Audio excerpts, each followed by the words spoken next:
What's up everybody, I'm Seth Fowler, and today I'm taking a look at the sneaker releases in the first half of December and whether I think those releases are gonna sit or gonna sell. If you aren't familiar with how this series works, basically what I do is I take a look at all the sneaker releases in one half of the month, let you guys know when those shoes are dropping and whether I think each shoe is gonna sit on shelves or completely sell out. Of course, always keep in mind that release dates do tend to change on a very regular basis, so make sure if you're really looking for a pair of sneakers, you're staying up to date on that particular shoe and you're not just going off my list because again, this list could be outdated tomorrow. Also, I hate to have to say this, but please only buy a sneaker because you like it and not because some random dude on the internet told you to. It doesn't matter what I think about a shoe, it matters what you think and what your budget is. But with all of that out of the way, let's jump right into the month of December. Starting things off with the beginning of the month, on December 1st, we've got the Nike Air Max 95 SE. Pretty standard looking Air Max 95, nothing crazy going on here. It's got a white and black upper with some yellow accents in the air bubble. There also seems to be a very slight texture in the actual black areas of the upper. I'm not sure if that carries around the entire shoe or if that's just on that area, but overall I'm not too enchanted with this sneaker and I don't think a lot of people will be, so for that reason I think it's gonna sit.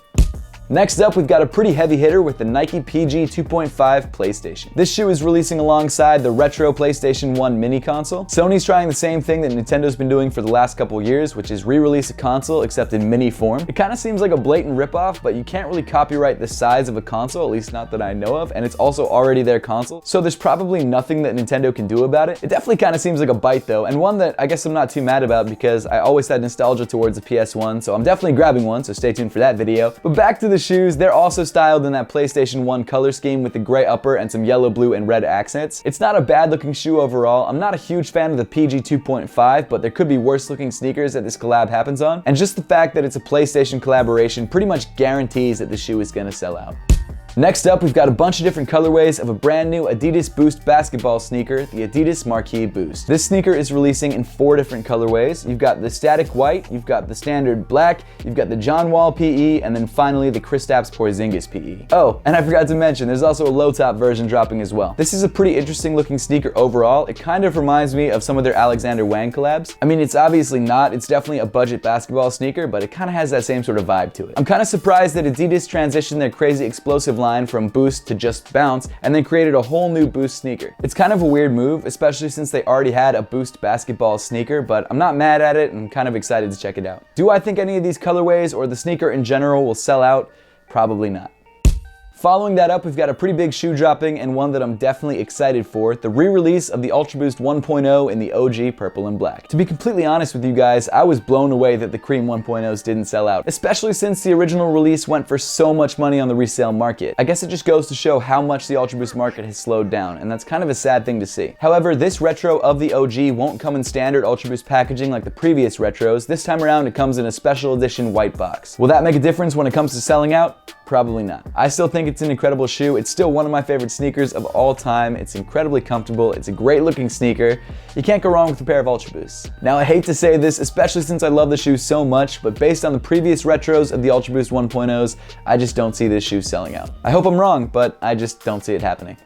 Continuing on December 1st, we've got the grade school Air Jordan 8 Snowflake. This is a light blue Air Jordan 8 with white snowflakes printed all over it. I'm glad it's a grade school only release because I just don't see any adult men wearing this unless they're trying to match with their family or something like that. In fact, honestly, I don't even see a lot of kids rocking this sneaker either. I just don't really understand the appeal with it. It's kind of an ugly shoe. I mean, to me, it kind of just seems like a cop-out to print something on the upper of the shoe. I'm not a fan. So with that being said, I think this shoe will sit. And then rounding off December 1st, we've got the Air Jordan 10 in the Orlando colorway. This Jordan 10 originally debuted back in 1995 as part of the Air Jordan 10 City Pack. It's a good looking sneaker, and if you like Air Jordan 10s, you can't really go wrong with the white, black, and blue Jordan 10. I'm not the biggest Jordan 10 fan, so I'll probably be letting this one go. And to be completely honest with you, I don't think it's going to be that limited of a sneaker, which means I don't think a lot of people are going to be that interested unless they have nostalgia towards it. So for that reason, I think it's going to sit.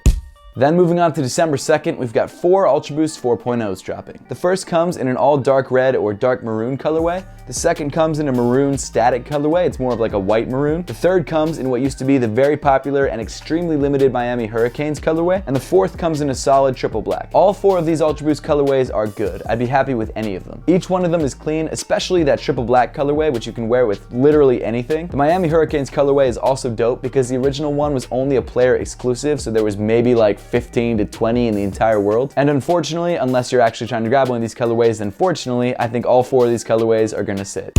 Starting things off on December 6th, we've got another one of Kylie Jenner's Adidas Falcons dropping, this time around in all pink. It's an all pink shoe, and I think even for the ladies, that might be too much. I know there are people out there who love pink. My girlfriend is one of them, and I think Tom Stefanik is actually another one as well, but it's just not something that a lot of people can wear or even pull off. And so for that reason, I don't think a lot of people are going to be going for this shoe, so I just don't see this shoe selling out.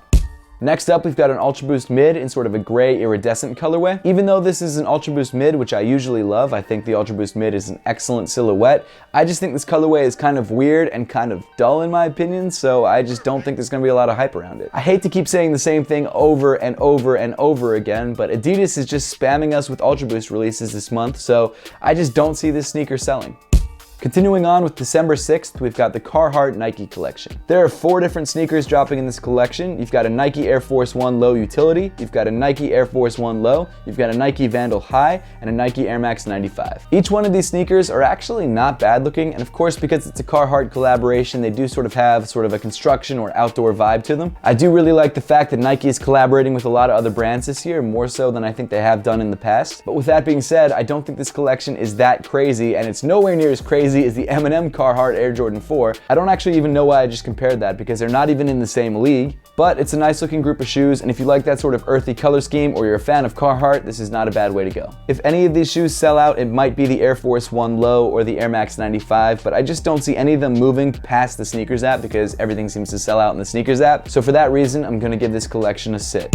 And then moving on to December 8th, we've got one of my favorite releases of the entire year, and I think that's true for a lot of people, the Air Jordan 11 Concord. This sneaker originally released in '95, and it's retroed a couple times since then, but we haven't had a retro in a while. I got my pair early from a Jordan brand event, however it has released early on the sneakers app a couple times. So if you'd like to check out my unboxing and review of this sneaker, make sure to click the link at the top of the screen. But in all seriousness, if you're a Jordan fan and you're a Jordan head, you really can't get much more classic than this shoe. It's a super clean sneaker. Well, my pair isn't because I've worn it a bunch, but I mean, you really can't get much more sleek than black and white. The Concord 11s have a pretty widespread release on December 8th for $220, and even though there are a bunch of pairs releasing, these will not sit. I mean, you might get lucky and walk into a store a day or two after the release and find that they still have a pair or two left over, but this is not something that's going to be sitting around for very long, if at all. This shoe is a classic, and if you didn't know that, you should definitely do some research. So in my opinion, the Concord 11 is definitely going to sell out.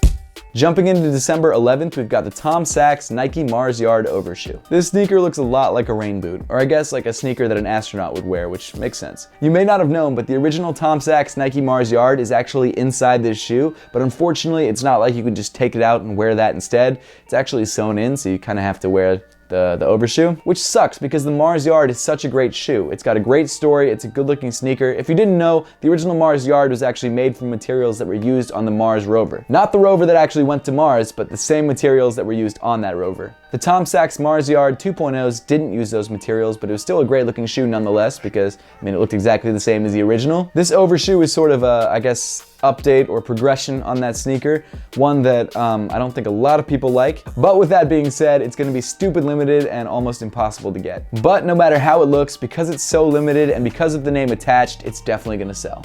Moving on to December 14th, we've got the Concepts Nike Dunk Low Purple Lobster. The popular Concepts Lobster collaboration is back this time around in a deep purple, and I've gotta say, this fall-themed sneaker looks great. It's a primarily purple shoe with white accents, like a white tongue, white laces, and a white outline around the swoosh, and I'm really glad to see this collaboration. It really seems like dunks are finally coming back. They might never be as popular as they used to be, but it's really nice to see that Nike's really starting to bring out some great dunks to sort of appease that dunk fan base. With that being said, I think the Concepts Purple Lobster will probably sell out.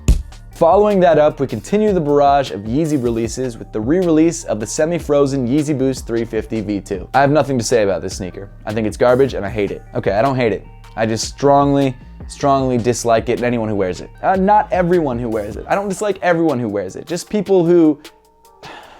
The shoe sucks, guys. Come on, can't you see that? If you want this shoe, it's re-releasing on December 14th. Probably won't be too hard to get because the only reason that people bought it in the first place is because they thought it was the most limited Yeezy 350 V2, which now is obviously not the case. And even when people thought that, when Yeezy resale was high, the resale of that shoe was down to like $400. So it's obviously not a good looking shoe. When it comes to the question of will this shoe sell out, because people who wanted it in the past weren't able to grab it, I think those people will probably come out in force, unfortunately, and buy this shoe. So for that reason, I think it's gonna sell. Continuing with December 14th, we've got the 2018 Doernbecher collection dropping. Full disclosure, I haven't read any of the stories behind any of the kids who have actually designed these shoes, but I definitely will as soon as I start reviewing them. And starting off that collection, we've got the Doernbecher Nike Air Max 270 in camo and gold. But I've got to say that this Air Max 270 is definitely one of the cleanest Air Max 270s I've ever seen. I'm not usually a huge camo fan, but I think on this particular colorway of the shoe, it comes out really nicely, and especially when it's accented with that gold and black on the Air unit, I think it looks great. Paired with the fact that this sneaker is limited and selling for a good cause, I definitely think this shoe is going to sell out. Next, we've got the Doernbecher Nike Zoom Fly SP. This Zoom Fly SP comes in a crazy multicolor upper with a black midsole, and even though the colorway is crazy, I think it's pulled together really nicely with some base tones of reds and oranges. The Zoom Fly SP is also a very comfortable sneaker, and I don't think this one will be any different. And just like the 270s that we just talked about, I definitely see this sneaker selling out.